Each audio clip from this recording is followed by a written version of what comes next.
Indian police have arrested two youth in the Poonch district.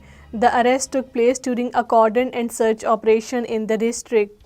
All Parties Hurriyat Conference has condemned the Indian authorities for not releasing the Kashmiri Hurriyat leaders, activists and the youth unlawfully detained under the false charges, despite the court orders, calling the situation deeply troubling. In a statement in Srinagar, APHC spokesperson Advocate Abdul Rashid Minhas asserted that the detained leaders are being subjected to the worst political vendetta for spearheading the Kashmiris' right to self-determination movement. In occupied Kashmir, the situation for the Kashmiris remains critical, with over 1 million Indian troops maintaining a heavy presence in the territory. Srinagar-based activists report that occupied Kashmir has endured 77 years of the illegal military occupation by India.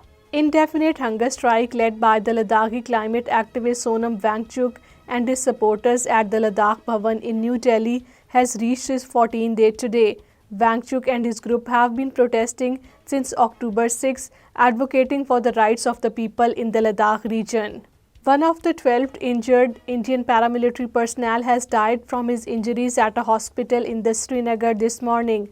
A Central Reserve Police force truck carrying dozens of the personnel had skidded off the road in the Khaigam area of the Budgam district, resulting in injuries to the 12 troops.